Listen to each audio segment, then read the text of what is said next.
안녕하십니까? 지식과 지혜의 숲을 탐험하는 여러분을 환영합니다.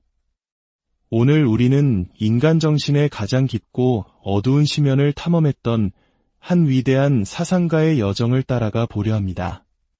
그의 이름은 칼 구스타프 융. 20세기 심리학의 거인이자 지그문트 프로이트의 가장 촉망받는 후계자였던 인물입니다. 본격적인 이야기에 앞서 잠시 시간을 내어 이 채널을 구독하고 좋아요를 눌러주시면 더 많은 분들이 자신의 내면을 탐험하고 성찰하는 데 큰 힘이 될 것입니다. 여러분의 작은 관심이 지혜를 널리 퍼뜨리는 빛이 됩니다. 이제 칼 융의 가장 비밀스러운 이야기 속으로 함께 떠나보겠습니다. 모든 위대한 사상가에게는 자신이 굳건히 서 있던 땅이 갈라지는 것 같은 순간이 찾아옵니다. 칼 융에게 그 순간은 그의 스승이자 아버지와도 같았던 지그문트 프로이트에게서 등을 돌려 걸어나온 바로 그날이었습니다. 프로이트는 융을 정신분석학의 횃불을 이어받을 자신의 지적 상속자라 믿어 의심치 않았습니다. 하지만 융은 프로이트가 보려 하지 않았던 혹은 볼 수 없었던 무언가를 보았습니다. 그것은 인간 정신의 기계적인 작동 원리나 과거의 상처, 억압된 욕망, 유년기의 기억 너머에 있는 것이었습니다. 더 깊고 더 기이하며 때로는 위험하기까지 한 영역. 그는 그것을 영혼이라 느꼈습니다. 꿈속에서 속삭이고 생각의 저편에서 꿈틀대는 살아있는 무언가의 존재를 말입니다. 융이 용기를 내어 이에 대해 이야기했을 때 프로이트는 그를 외면했습니다. 그 순간 융의 세계는 무너지기 시작했습니다. 그는 훗날 무의식과의 대면이라고 부르게 될 기나긴 암흑의 시기로 접어듭니다. 그 강렬함과 압도감은 스스로 정신을 놓아버릴지도 모른다는 공포를 느끼게 할 정도였습니다. 그는 환자 진료를 중단하고 모든 사회생활에서 물러났습니다. 그리고 스위스 키스나흐트의 호숫가를 몇 시간이고 홀로 거닐었습니다. 그의 내면 깊은 곳에서 무언가 끓어오르는 것이 느껴졌습니다. 그것은 바깥 세상의 폭풍이 아닌 바로 자기 자신 안에서 휘몰아치는 거대한 폭풍이었습니다. 그는 자신의 일기에 이렇게 적었습니다. 나는 나 자신이 심연의 깊은 곳으로 추락하도록 내버려 두어야만 했다. 이전까지 내가 해왔던 것은 그저 수면 위를 훑는 것에 불과했다. 이제 나는 그 깊은 곳을 꿰뚫고 들어가야만 한다. 이것은 결코 과장이 아니었습니다. 곧이어 기이한 환상과 꿈들이 시작되었습니다. 제1차 세계대전이 발발하기 몇 해 전 그는 유럽 대륙이 거대한 피해 강물에 잠기는 끔찍한 환영을 보았습니다. 묵시록적인 이미지들, 예언자, 신, 그리고 악마들이 그의 눈앞에 나타났습니다. 대부분의 사람이라면 도망쳤을 것입니다. 약물에 의존하거나 다른 것에 정신을 팔거나 혹은 애써 부정하며 그 모든 것을 외면했을 겁니다. 하지만 융은 달랐습니다. 그는 오히려 그 혼돈의 중심으로 몸을 기울였습니다. 그는 자신이 굳게 믿어왔던 모든 책과 이론, 신념들을 옆으로 치워두었습니다. 대신 펜을 집어들고 내면의 소리에 귀를 기울이기 시작했습니다. 그를 통해 흘러나온 것들은 평범한 글이 아니었습니다. 임상 기록이나 철학적 에세이와는 거리가 멀었습니다. 그것은 차라리 성서나 신화 혹은 꿈의 기록에 가까웠습니다. 그는 자신의 무의식에서 떠오른 형상들과 스스로 나눈 대화, 그리고 그 이미지들로 페이지를 채워나가기 시작했습니다. 그 과정은 끔찍할 정도로 두려웠습니다. 어느 날은 어두운 우물에서 거대한 뱀이 솟아올라 그에게 진실을 속삭였고, 또 다른 날에는 살로메라는 이름의 여성 예언자를 만났습니다. 그리고 얼마 후 날개 달린 노인의 형상을 한 필레몬이 나타나 융의 영적 안내자가 되어주었습니다. 이것은 단순한 환각이 아니었습니다. 융에게 있어 그것은 엄연한 정신적 실체였습니다. 그리고 바로 이 지점에서 대부분의 사람들은 칼 융을 이해하는 데 실패합니다. 그는 이론을 즐기는 학자가 아니었습니다. 그는 통과 의례를 치르고 있었습니다. 과거의 자신을 죽이고 전혀 다른 존재로 다시 태어나는 과정이었던 것입니다. 그 칠흑 같은 하강과 혼돈 속에서 한 권의 책이 탄생했습니다. 너무나도 기이하고 강력하며 지극히 내밀한 내용을 담고 있었기에 융은 평생 동안 그 책을 세상에 공개하지 않고 굳게 잠가두었습니다. 그가 죽은 지 50년이 지나서야 비로소 세상에 알려지게 된 책. 그는 그 책을 리베르 노부스, 즉 새로운 책이라 불렀습니다. 하지만 세상은 그 책을 다른 이름으로 기억하게 됩니다. 바로 붉은 책입니다. 두꺼운 붉은색 가죽으로 장정되고 기이한 그림과 만다라, 그리고 고딕서체로 한자 한자 정성껏 쓰인 손글씨로 가득 찬 이 책은 심리학 교과서처럼 보이지 않습니다. 차라리 대성당 깊숙한 곳에 숨겨져 있던 성유물처럼 보입니다. 하지만 그 아름다움에 속아 편안함을 기대해서는 안 됩니다. 붉은 책은 위험한 책입니다. 왜냐하면 답을 주지 않기 때문입니다. 대신 미지의 세계, 즉 당신 자신 속으로 당신을 초대합니다. 융에게 있어 이 책은 이론의 집대성이 아니었습니다. 그것은 그를 거에 파괴할 뻔했던 자신의 심리적 추락에 대한 생생한 기록이었습니다. 그는 이렇게 말했습니다. 나는 병자가 되어야만 했다. 나는 미쳐야만 했다. 나 자신에 대해 믿었던 모든 것을 놓아주어야만 했다. 오직 그래야만 무언가 진짜를 찾을 수 있었다. 명성, 가족, 성공적인 경력, 보장된 미래. 모든 것을 가졌던 한 남자가 그 모든 것을 불태워버리고 어둠 속으로 걸어 들어가는 선택을 한 것입니다. 왜였을까요? 그는 진실을 알았기 때문입니다. 진짜 적은 세상도 타인도 아니라는 것을. 진짜 적은 바로 우리 내면에 우리가 짊어지고 있는 그림자, 우리가 단 한 번도 마주하려 하지 않았던 살아보지 못한 또 다른 삶이라는 것을 말입니다. 그것을 똑똑히 보았기에 그는 두려움에 휩싸였습니다. 하지만 도망치는 대신 그는 그 그림자를 따라가기로 결심했습니다. 오늘날에도 대부분의 사람들은 그렇게 하지 못합니다. 우리는 침묵을, 꿈을, 고통을 피해 달아납니다. 소셜미디어를 스크롤하고 감각을 마비시키고 모든 것을 분석하려 듭니다.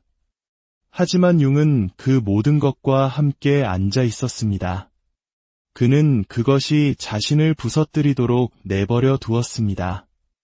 스스로 길을 잃도록 허락했습니다. 자신을 잃기 위해서가 아니라 수많은 역할과 직함, 기대치 아래 묻혀있던 진짜 자기를 찾기 위해서였습니다. 붉은 책은 바로 그 여정의 기록입니다. 이 책은 머리로 이해하는 책이 아니라 온몸으로 들어가야 하는 책입니다. 그 시작은 혼돈과 상실, 그리고 해체입니다. 그리고 우리의 여정 또한 바로 그 지점에서 시작됩니다. 만약 지금 당신의 삶이 무너져 내리고 있다고 느낀다면, 아무도 당신이 겪는 일을 이해하지 못한다고 느낀다면, 의미를 알 수 없는 상황 속에서 홀로 외롭다고 느낀다면, 당신은 정확히 칼 융이 여정을 시작했던 그 자리에 서 있는 것입니다. 이것은 끝이 아닙니다.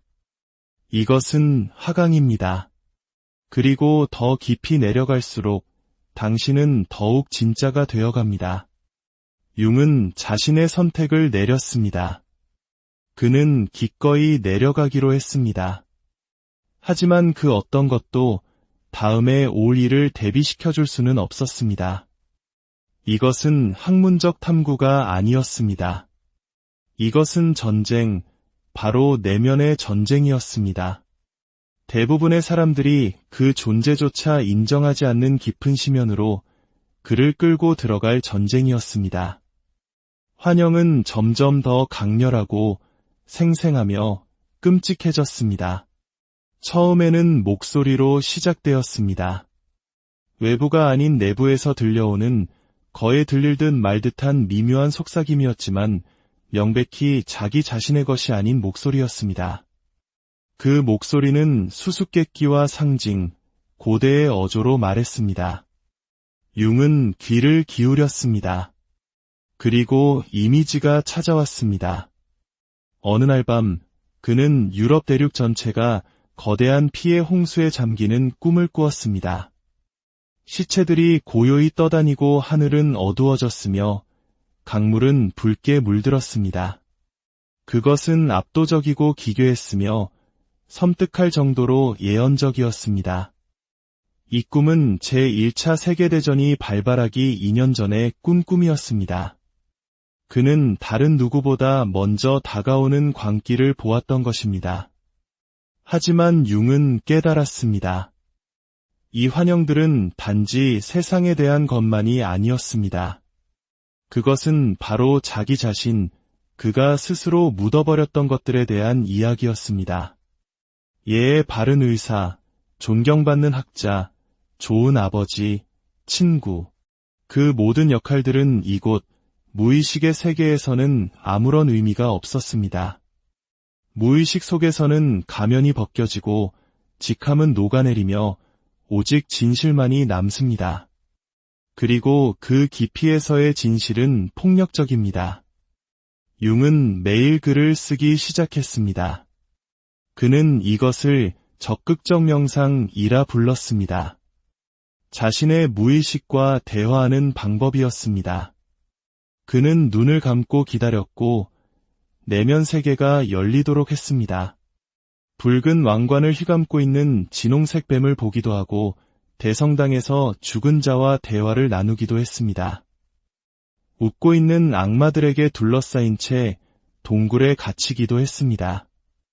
이것은 판타지가 아니었습니다. 정신적 실체였습니다. 융에게 무의식은 단순한 비유가 아니었습니다. 그것은 상징과 원형, 그리고 에너지로 가득 찬 살아있는 세계, 하나의 장소이자 영역이었습니다.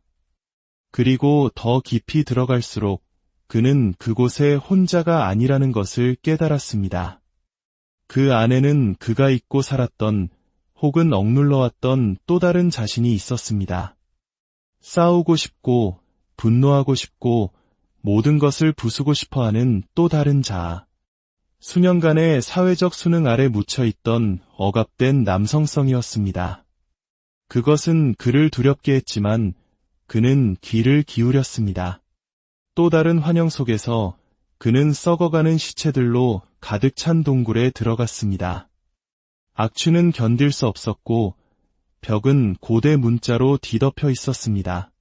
한 목소리가 그에게 말했습니다. 이것은 너의 익힌 과거다. 내가 결코 되지 못했던 남자들의 뼈다. 융은 무릎을 꿇었습니다. 이것은 단순히 유년기의 트라우마에 관한 것이 아니었습니다.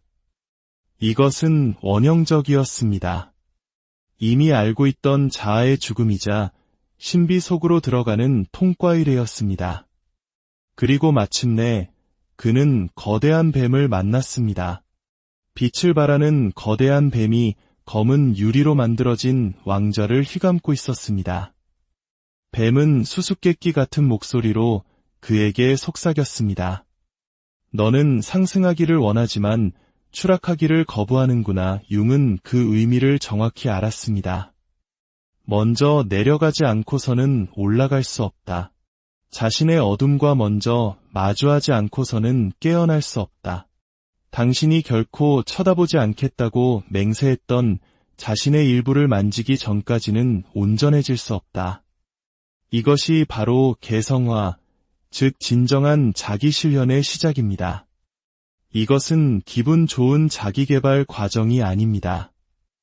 해변에서의 명상 같은 것이 아닙니다. 이것은 피와 불, 죽음과 부활의 과정이며 그 시작은 언제나 지옥에서부터입니다. 융은 썼습니다. 길은 피해서 가는 것이 아니라 뚫고 지나가는 것이다. 오직 가장 깊은 어둠 속에서만 우리는 빛을 찾을 수 있다. 대부분의 사람들은 이 단계를 피해 달아납니다. 그것을 우울증, 불안장애, 번아웃이라고 부릅니다. 실제로 그렇게 느껴지기도 합니다. 하지만 종종 그것은 더 깊은 무언가, 바로 영혼의 부름입니다. 융은 도망치지 않았습니다. 그는 자신이 완전히 가라앉도록 내버려 두었습니다. 당신의 상처가 살아 숨쉬는 곳, 당신의 죄책감이 숨어있는 곳, 당신이 묻어버린 슬픔과 분노, 혼란이 있는 바로 그곳으로 말입니다. 그곳에 도착했을 때 그것은 명료함이 아니라 광기처럼 느껴질 것입니다.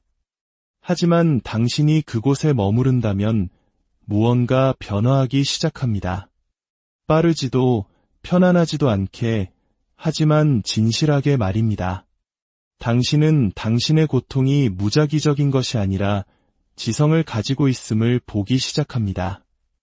그것이 당신을 파괴하기 위해 존재하는 것이 아니라 당신을 진정한 집으로 데려오기 위해 존재한다는 것을 깨닫게 됩니다.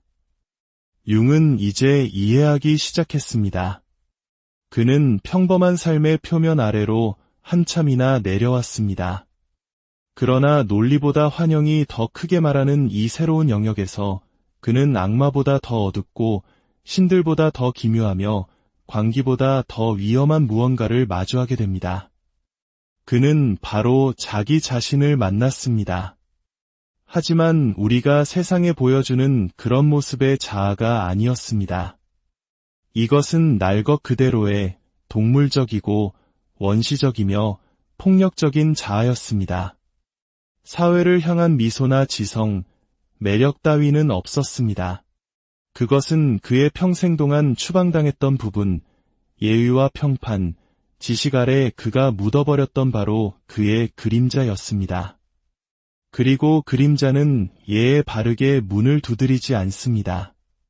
문을 걷어차고 들어와 당신의 얼굴을 똑바로 응시합니다. 그 시작은 분노였습니다. 융은 들판에 서서 피에 젖은 손으로 칼을 꽉 쥐고 있는 꿈을 꾸었습니다. 그의 주위에는 친구, 가족, 낯선 이들의 시체가 널려 있었습니다. 그는 슬퍼하지 않았습니다. 오히려 강력한 힘을 느꼈고 그 사실에 스스로 경악했습니다. 그는 땀에 흠뻑 젖은 채 몸을 떨며 잠에서 깨어났습니다. 죄책감 없이 살육을 저지를 수 있는 이 부분은 대체 무엇인가? 내가 미쳐가고 있는 것인가? 아니었습니다. 그는 마침내 진실을 마주하고 있었습니다. 융은 평생을 좋은 사람, 의사, 치유자, 사상가의 이미지를 가꾸며 살아왔습니다. 그러나 이제 붉은 책은 그가 전혀 예상치 못했던 것을 보여주고 있었습니다. 선함은 이야기의 절반에 불과하다는 것을, 나머지 절반은 그림자 속에 숨겨져 있으며 그것은 분노하고 있었습니다. 그것은 침묵당했던 어린아이였고 소리치고 싶었던 남자였으며 파괴를 의미한다 할지라도 자유를 원했던 영혼이었습니다. 바로 이 지점이 융을 대부분의 심리학자들과도 다르게 만드는 점입니다. 그는 그림자를 부정하지도 약으로 억누르지도 다시 묻어버리지도 않았습니다. 그는 그것과 함께 앉아 귀를 기울이고 그것이 말하도록 했습니다. 그리고 그림자가 한 말은 모든 것을 바꾸어 놓았습니다. 그림자는 융에게 말했습니다. 너는 온전하지 않다. 너는 정직하지 않다. 너는 성자의 가죽을 뒤집어 쓰고 있지만 내 안에서는 늑대처럼 불타고 있다. 그것은 진실이었습니다. 온전함이란 어둠이 없는 빛이 아니기 때문입니다. 그것은 빛과 어둠, 둘 다입니다. 분노, 탐욕, 질투, 욕정이 없는 상태가 아니라 그러한 힘들을 통합하는 것입니다. 붉은 책은 이 사실을 잔인할 정도로 명백하게 보여줍니다. 융은 살인자, 거짓말쟁이, 짐승과 같은 끔찍한 형상들과 나눈 대화를 기록했는데 그들 모두가 바로 자기 자신의 일부였습니다. 융은 썼습니다. 어떤 사람에게 그의 그림자를 마주하게 하는 것은 그에게 그 자신의 빛을 보여주는 것과 같다. 하지만 대부분의 사람들은 이로부터 도망칠 것이다. 그들은 온전해지기보다는 차라리 선량한 사람으로 남기를 택한다. 이것이 바로 현대의 비극입니다. 우리는 모두 사랑받고 인정받고 도덕적인 사람으로 보이길 원합니다. 하지만 그 연기 아래에는 우리가 부인해온 모든 것들이 살아 숨쉽니다. 우리가 느끼지 않는 척하는 질투, 은밀히 상상하는 잔인함, 인정하기 부끄러운 성적 욕망, 집단에 어울리기 위해 억누르는 야망. 이 모든 거부된 감정, 본능, 충동이 그림자가 됩니다. 그리고 당신이 그것을 무시하면 할수록 그림자는 더욱 강력해집니다. 단지 내면에서만이 아니라 외부에서도 말입니다. 그림자는 투사됩니다. 당신은 그것을 다른 사람에게서 보기 시작합니다. 당신이 오만한 사람을 미워하는 이유는 그가 당신 자신의 숨겨진 교만을 비추기 때문입니다. 당신이 문란한 사람을 판단하는 이유는 그녀가 당신 자신의 억압된 욕망을 반영하기 때문입니다. 당신이 성공한 친구를 시기하는 이유는 그들이 당신이 묻어버린 야망을 실행에 옮기고 있기 때문입니다. 당신은 문제가 그들에게 있다고 생각하지만 붉은 책은 아니라고 말합니다. 그림자를 통합하기 전까지는 그것이 어둠 속에서 당신을 조종할 것이라는 사실을 융은 깨달았습니다. 그것은 수동적 공격성으로, 우울증으로, 중독으로, 해로운 관계로 새어나올 것입니다. 혹은 더 나쁘게는 당신의 영성 속에서 나타날 것입니다. 융은 경고했습니다. 사람들은 내면의 짐승과 마주하는 것을 피하기 위해 신성함의 가면을 쓸 것이다. 그러나 진정한 치유, 진정한 각성은 바로 이 순간 짐승과 마주하는 것에서부터 시작됩니다. 융은 검은 날개와 불타는 눈, 뼈로 만든 왕관을 쓴 악마를 만났습니다. 악마는 웃으며 말했습니다. 너는 나를 괴물이라 불렀지만 나는 진실을 말하는 너의 일부다. 융은 두려움 때문이 아니라 존경심으로 고개를 숙였습니다. 그는 정신의 이 무서운 부분들이 악한 것이 아님을 이해하기 시작했습니다. 그들은 상처받고 버려지고 잊혔으며 이제 집으로 돌아오고 싶어 하는 것들이었습니다. 이것이 그림자의 역설입니다. 그림자는 당신이 사랑해야만 하는 적이며 죽이는 것이 아니라 통합하고 올라타야 하는 용입니다. 융은 자신의 그림자를 파괴하지 않았습니다. 그는 그것을 자신의 존재의 원 안으로 초대했습니다. 그는 그림자로부터 배웠습니다. 그림자는 90%의 순금이다. 왜냐하면 당신의 어둠 속에 당신의 진실, 당신의 힘, 당신의 목소리, 당신의 자유가 살고 있기 때문이다. 예의 바른 버전의 당신이 아닌 진짜 당신 말입니다. 그림자와의 폭풍, 그리고 살로메라는 신비로운 여성과의 만남 이후 융의 내면 세계는 외부 세계보다 더 큰 소리를 내기 시작했습니다. 그의 정신이 더 깊은 혼돈 속으로 내려가면서 혼란스럽게 하거나 파괴하기 위해서가 아니라 가르치기 위해 한 인물이 나타났습니다. 신도, 악마도, 신화적 상징도 아니었습니다. 그는 고요한 눈과 무한한 인내심을 가진 안내자, 필레몬이었습니다. 필레몬은 흰 수염에 푸른 옷을 입고 물총새의 날개를 단 키 큰 남자의 모습으로 나타났습니다. 그는 다른 존재들처럼 도발하거나 유혹하거나 소리치지 않았습니다. 그는 그저 알고 있었습니다. 융은 즉시 느꼈습니다. 이것은 고대의 근원적인 그 깊이가 두려울 정도의 지혜였습니다. 필레몬은 융에게 그의 심리학 전체를 재구성하게 될 말을 건넸습니다. 너는 내 생각이 너의 것이라고 생각한다. 하지만 그렇지 않다. 생각은 영혼으로부터 온다. 그 말은 융에게 천둥처럼 다가왔습니다. 그는 항상 자신이 생각의 주체라고 믿어왔기 때문입니다. 하지만 필레몬은 더 깊은 진실을 드러냈습니다. 자아는 발명하는 것이 아니라 수신하는 것이다. 우리의 생각, 감정, 아이디어는 의식적인 자아가 만들어내는 것이 아니라 더 깊은 곳, 즉 무의식, 집단 무의식, 영혼으로부터 떠오르는 것입니다. 필레몬은 바로 그 영혼의 목소리였습니다. 감상적이거나 개인적이지 않은 원형적인 지혜의 목소리. 융은 처음으로 자신의 환영을 분석하려 들지 않고 그것들로부터 배우기 시작했습니다. 그는 필레몬과 나눈 대화를 붉은 책에 충실히 기록했습니다. 그것은 학생과 스승의 관계와 같았습니다. 필레몬은 융에게 도전하고 그를 교정했으며 때로는 며칠 동안 침묵하며 융이 더 깊이 성찰하도록 이끌었습니다. 어느 날 필레몬이 말했습니다. 너의 진리는 너무 시끄럽다. 그것을 침묵시켜라.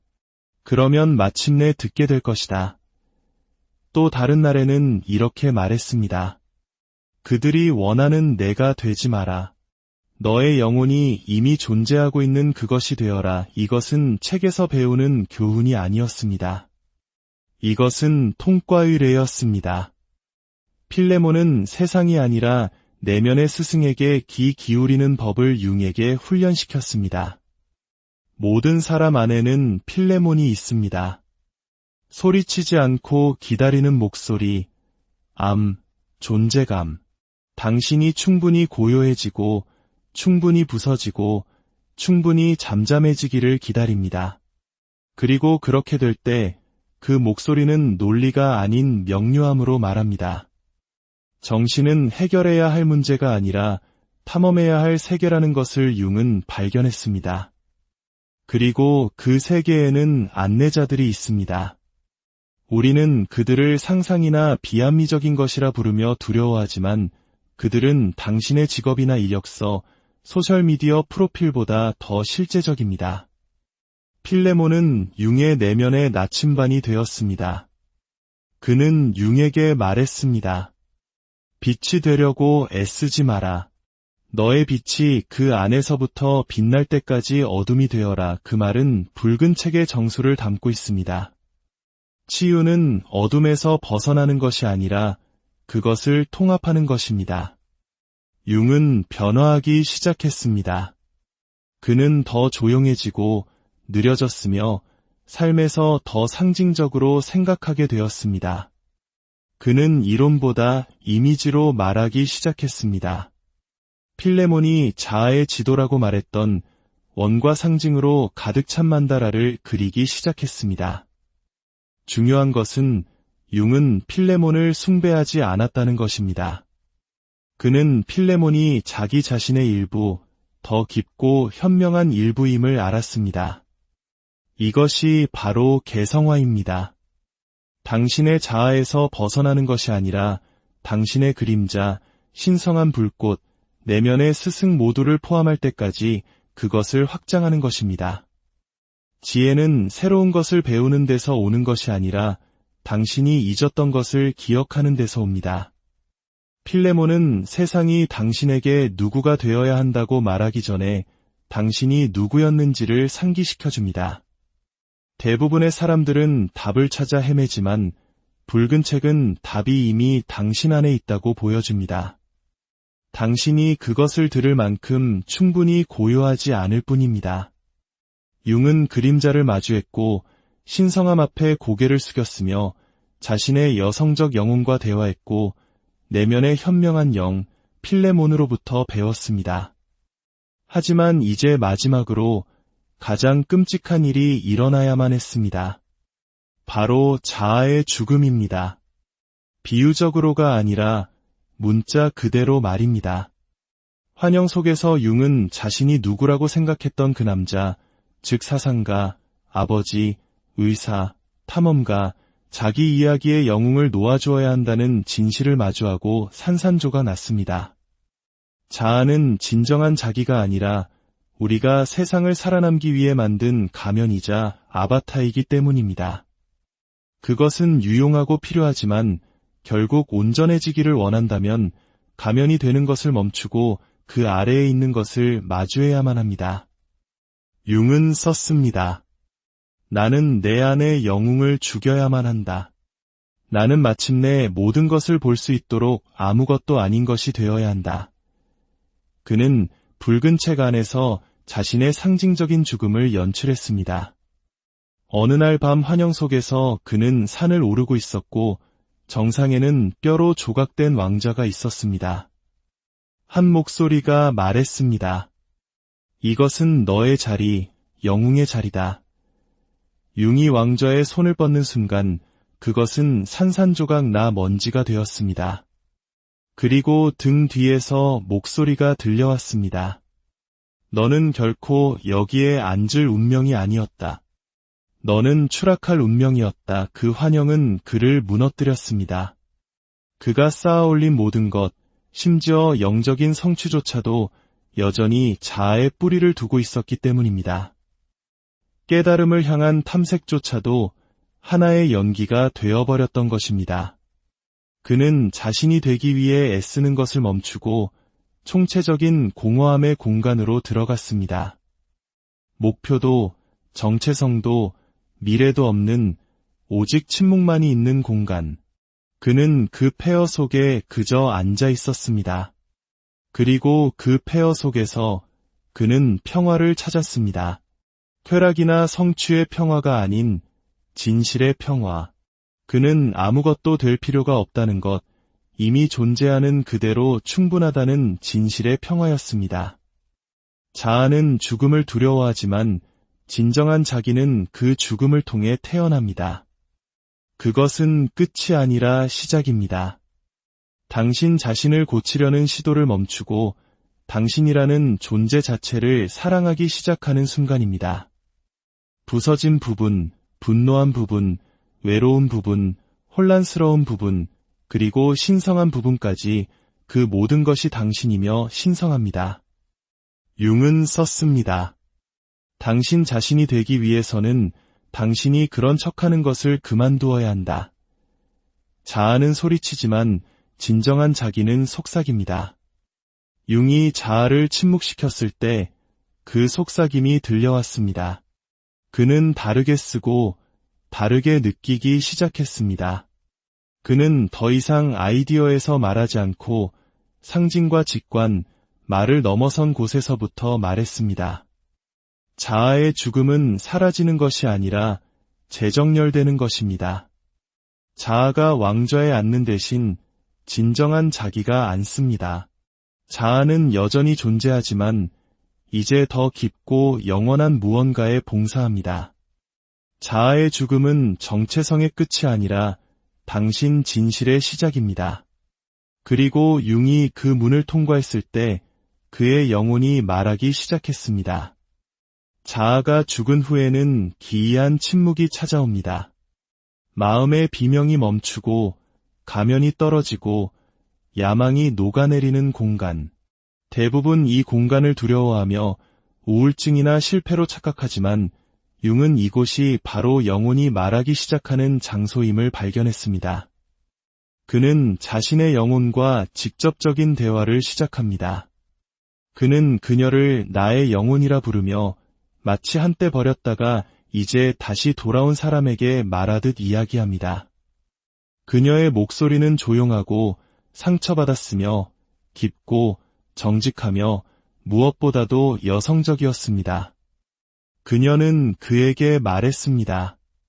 너는 평생 나에게서 도망쳤다. 너는 마음의 제국을 건설했지만 결코 나와 함께 앉아주지 않았어. 내가 무엇을 느끼는지 묻지 않았지. 융은 깨달았습니다. 그 모든 노력 속에서 그는 진정으로 듣지 않았다는 것을, 그는 항상 무언가를 하고 생각하고 통제하고 있었습니다. 하지만 영혼은 통제를 원하지 않습니다. 친밀함을, 관계를 원합니다. 그래서 융은 그녀와 함께 앉아 그녀가 말하도록 했습니다. 분석을 멈추고 느끼기 시작하자 영혼은 어떤 책도 가르쳐 줄 수 없는 것들을 드러내기 시작했습니다. 나는 너의 하인이 아니다. 너의 목표도 아니다. 나는 너의 거울이다.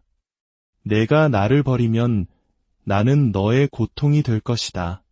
내가 나를 껴안으면 나는 너의 삶이 될 것이다.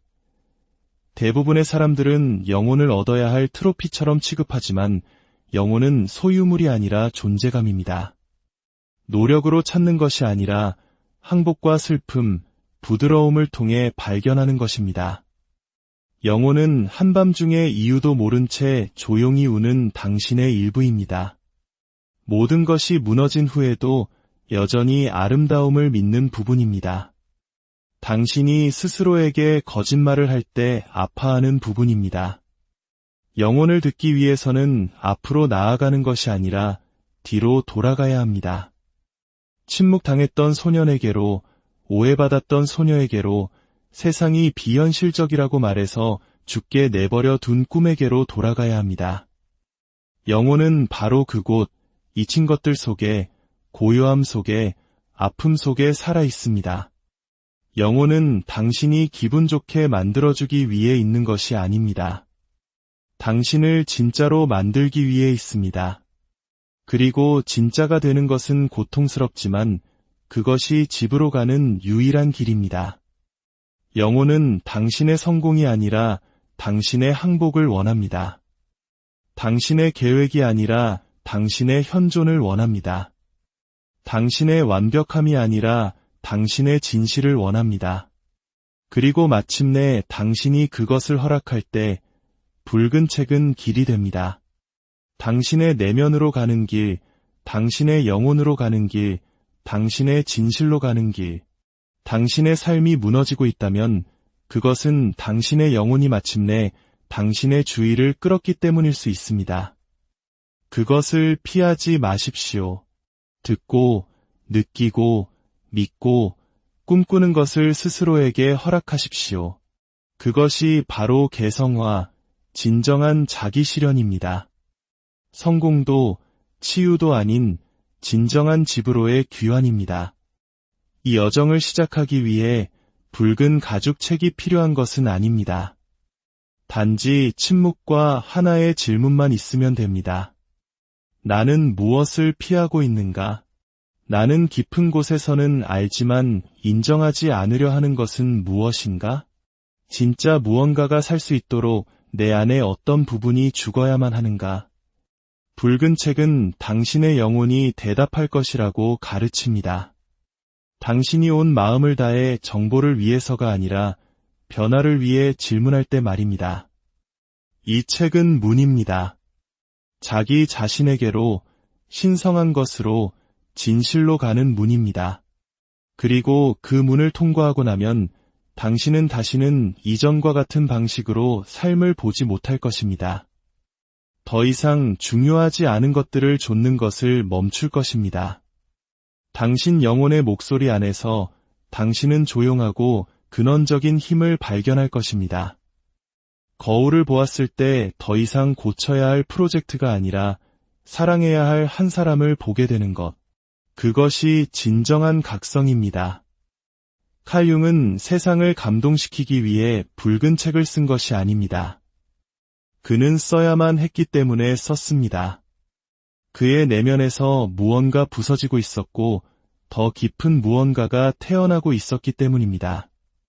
어쩌면 당신도 지금 그 순간에 있을지 모릅니다. 낡은 삶이 더 이상 맞지 않고 줬던 꿈들이 더 이상 옳게 느껴지지 않을 수 있습니다.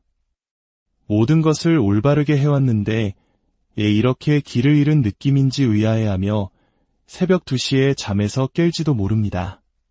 바로 그 순간입니다. 바로 거기서부터 시작됩니다.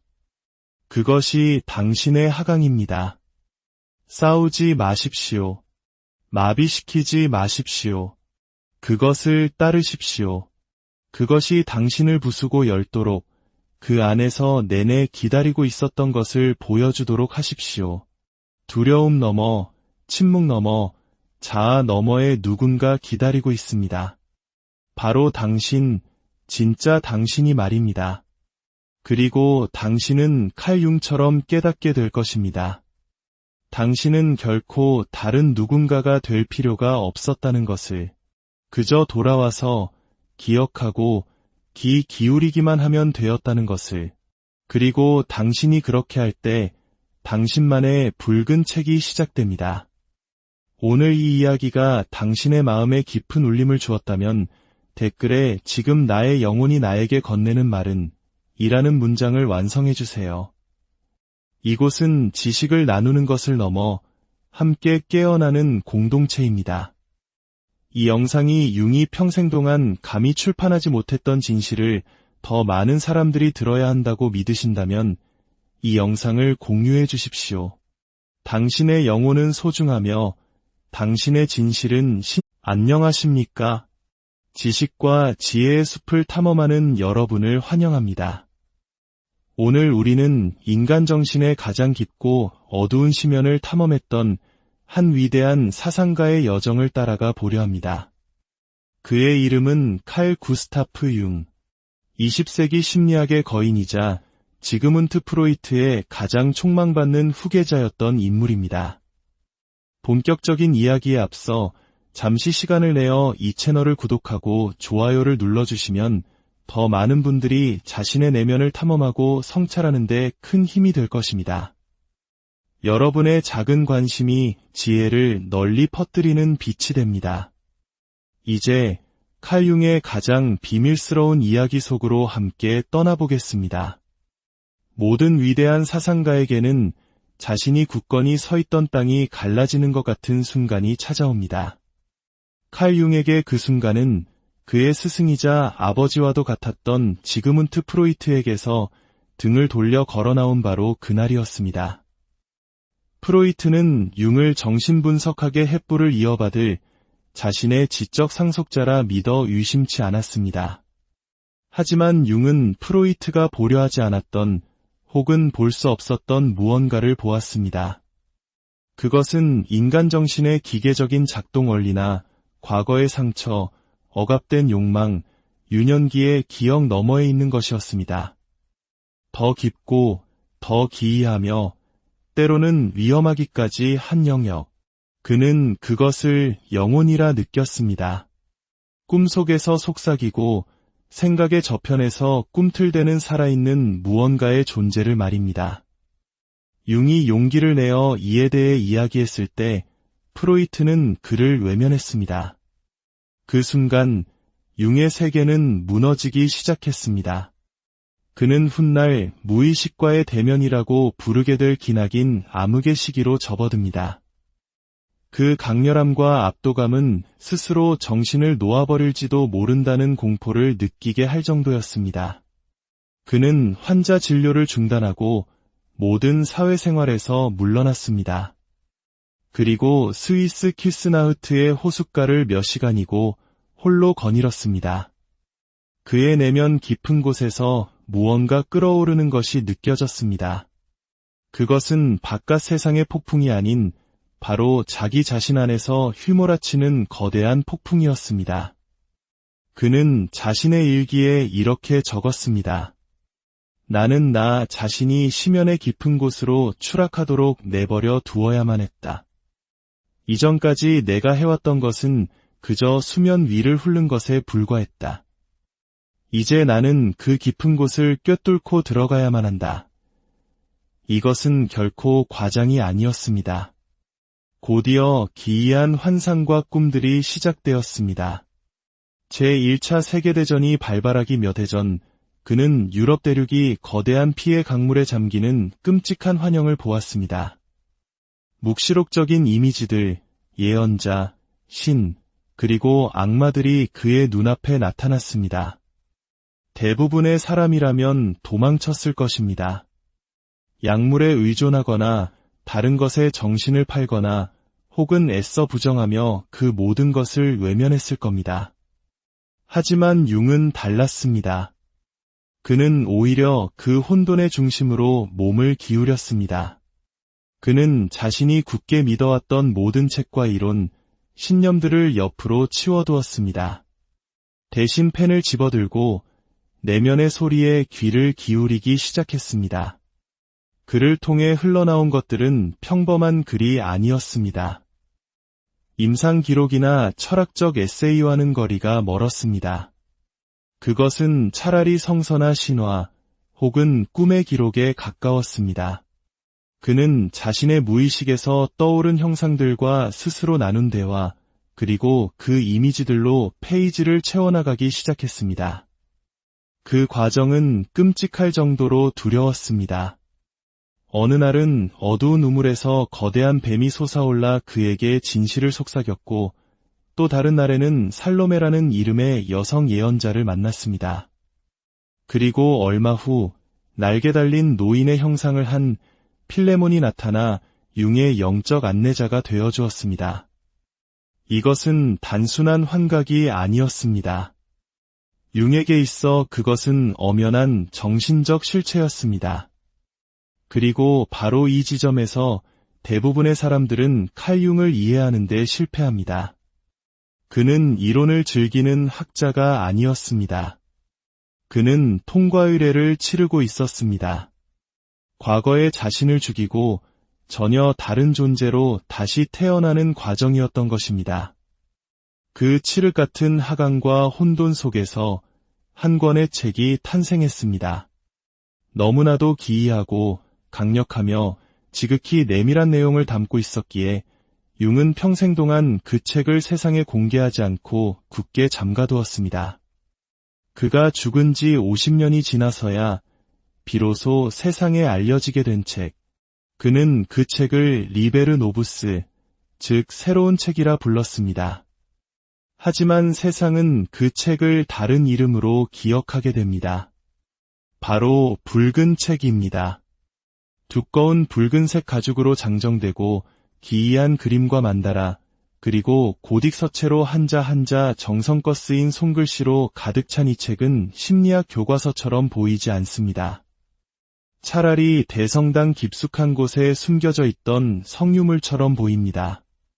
하지만 그 아름다움에 속아 편안함을 기대해서는 안 됩니다. 붉은 책은 위험한 책입니다.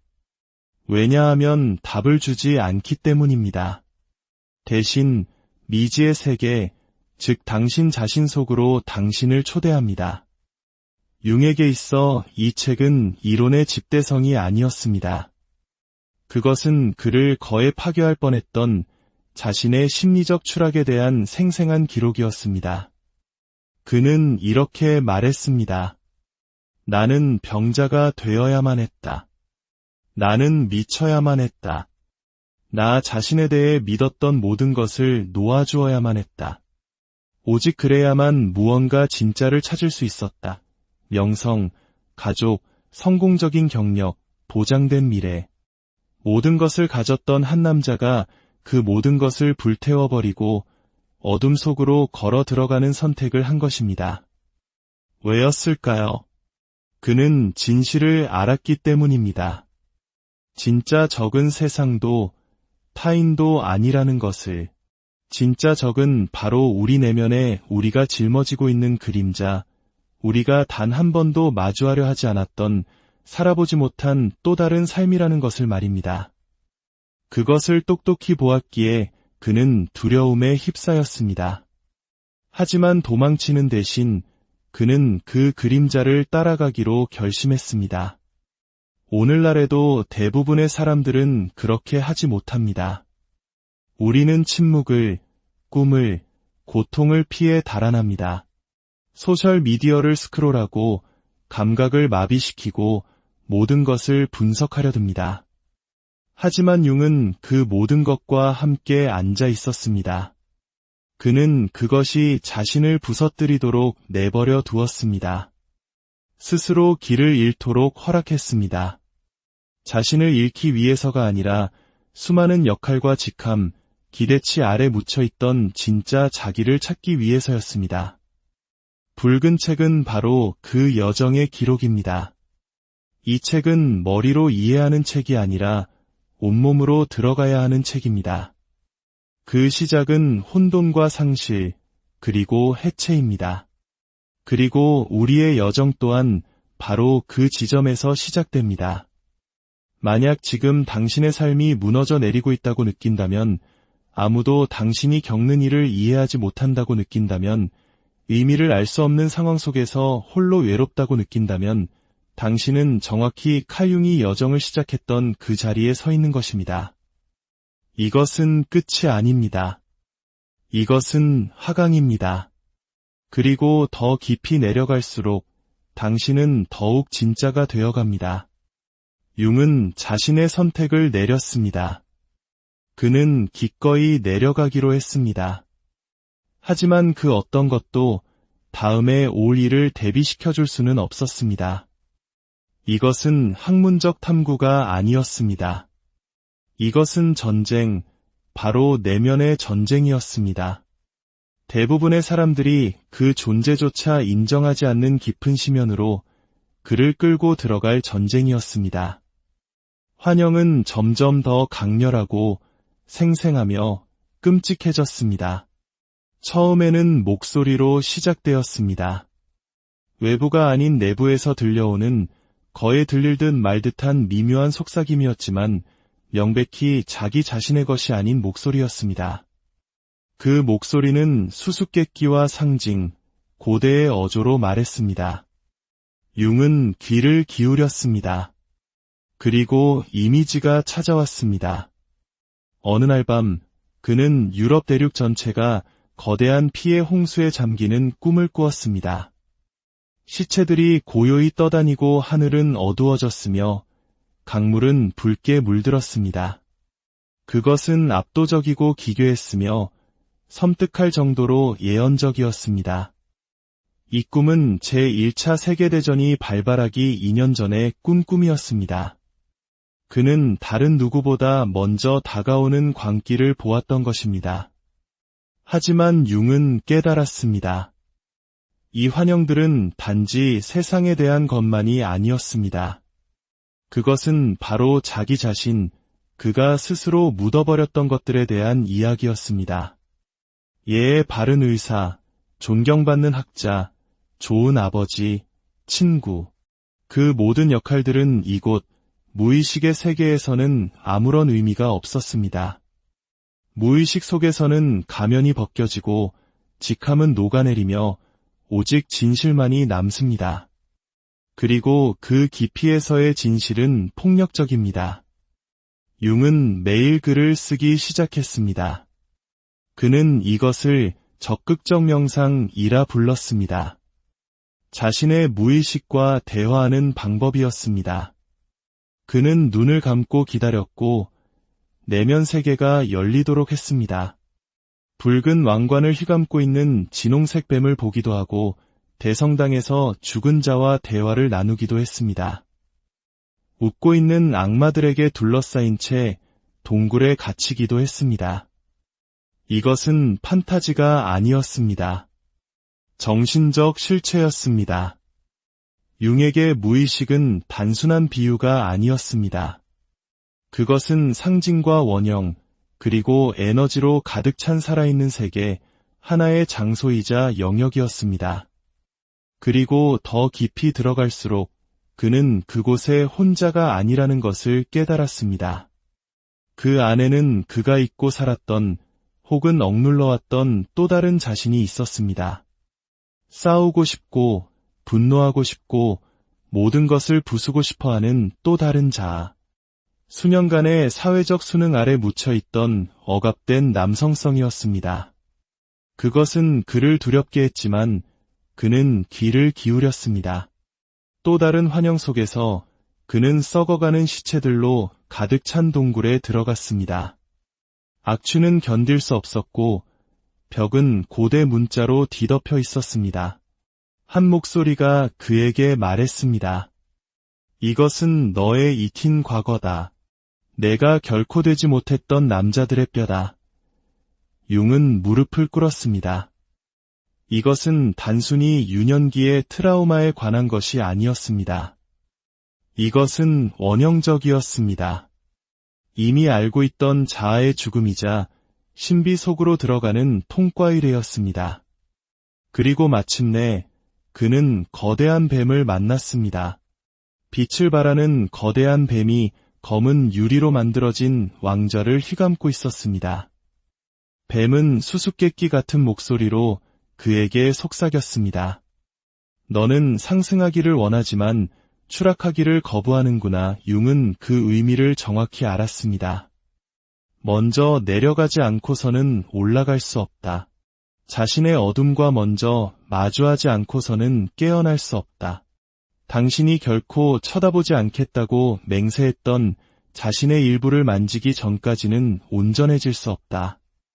이것이 바로 개성화, 즉 진정한 자기 실현의 시작입니다. 이것은 기분 좋은 자기개발 과정이 아닙니다. 해변에서의 명상 같은 것이 아닙니다. 이것은 피와 불, 죽음과 부활의 과정이며 그 시작은 언제나 지옥에서부터입니다. 융은 썼습니다. 길은 피해서 가는 것이 아니라 뚫고 지나가는 것이다. 오직 가장 깊은 어둠 속에서만 우리는 빛을 찾을 수 있다. 대부분의 사람들은 이 단계를 피해 달아납니다. 그것을 우울증, 불안장애, 번아웃이라고 부릅니다. 실제로 그렇게 느껴지기도 합니다. 하지만 종종 그것은 더 깊은 무언가, 바로 영혼의 부름입니다. 융은 도망치지 않았습니다. 그는 자신이 완전히 가라앉도록 내버려 두었습니다. 당신의 상처가 살아 숨쉬는 곳, 당신의 죄책감이 숨어있는 곳, 당신이 묻어버린 슬픔과 분노, 혼란이 있는 바로 그곳으로 말입니다. 그곳에 도착했을 때 그것은 명료함이 아니라 광기처럼 느껴질 것입니다. 하지만 당신이 그곳에 머무른다면 무언가 변화하기 시작합니다. 빠르지도 편안하지도 않게, 하지만 진실하게 말입니다. 당신은 당신의 고통이 무작위적인 것이 아니라 지성을 가지고 있음을 보기 시작합니다. 그것이 당신을 파괴하기 위해 존재하는 것이 아니라 당신을 진정한 집으로 데려오기 위해 존재한다는 것을 깨닫게 됩니다. 융은 이제 이해하기 시작했습니다. 그는 평범한 삶의 표면 아래로 한참이나 내려왔습니다. 그러나 논리보다 환영이 더 크게 말하는 이 새로운 영역에서 그는 악마보다 더 어둡고 신들보다 더 기묘하며 광기보다 더 위험한 무언가를 마주하게 됩니다. 그는 바로 자기 자신을 만났습니다. 하지만 우리가 세상에 보여주는 그런 모습의 자아가 아니었습니다. 이것은 날 것 그대로의 동물적이고 원시적이며 폭력적인 자아였습니다. 사회를 향한 미소나 지성, 매력 따위는 없었습니다. 그것은 그의 평생 동안 추방당했던 부분, 예의와 평판, 지식 아래 그가 묻어버렸던 바로 그의 그림자였습니다. 그리고 그림자는 예에 바르게 문을 두드리지 않습니다. 문을 걷어차고 들어와 당신의 얼굴을 똑바로 응시합니다. 그 시작은 분노였습니다. 융은 들판에 서서 피에 젖은 손으로 칼을 꽉 쥐고 있는 꿈을 꾸었습니다. 그의 주위에는 친구, 가족, 낯선 이들의 시체가 널려 있었습니다. 그는 슬퍼하지 않았습니다. 오히려 강력한 힘을 느꼈고 그 사실에 스스로 경악했습니다. 그는 땀에 흠뻑 젖은 채 몸을 떨며 잠에서 깨어났습니다. 죄책감 없이 살육을 저지를 수 있는 이 부분은 대체 무엇인가? 내가 미쳐가고 있는 것인가? 아니었습니다. 그는 마침내 진실을 마주하고 있었습니다. 융은 평생을 좋은 사람, 의사, 치유자, 사상가의 이미지를 가꾸며 살아왔습니다. 그러나 이제 붉은 책은 그가 전혀 예상치 못했던 것을 보여주고 있었습니다. 선함은 이야기의 절반에 불과하다는 것을, 나머지 절반은 그림자 속에 숨겨져 있으며